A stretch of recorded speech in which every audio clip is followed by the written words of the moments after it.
आज वाशिम जिल्ह्यामध्ये collector office समोर आम्ही काटेरी काळी गुढी उभारलेली आहे। कारण सरकारने कर्जमाफी देतो म्हणून सांगितलं होतं, परंतु आम्हाला कर्जमाफी द्यायला सरकार तयार नाहीये। पीक विम्याचे पैसे सुद्धा आमचे पडलेले नाहीयेत।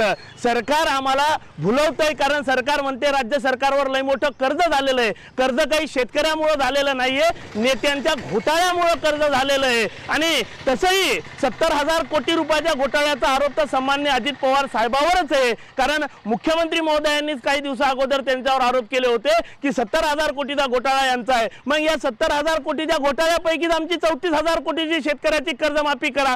जसे मुख्यमंत्री आता म्हणतात की अजितदादांनी जी शेतकऱ्याची भूमिका मांडली ती सरकारची भूमिका आहे, मग 70,000 कोटीची जेव्हा घोटाळ्याची भूमिका होती ती कोणाची होती? त्या 70,000 कोटीतून शेतकऱ्याचे 34,000 कोटी रुपये द्यायला लावा, ही सुद्धा विनंती आमची तुम्हाला आहे। मग अन्यथा मग मात्र रस्त्यावरची लढाईत आम्ही तुम्हाला आयरीच आणू आणि रस्त्यावर फिरू देणार नाही मंत्र्यांना, हे मात्र यांनी ध्यानात ठेवा।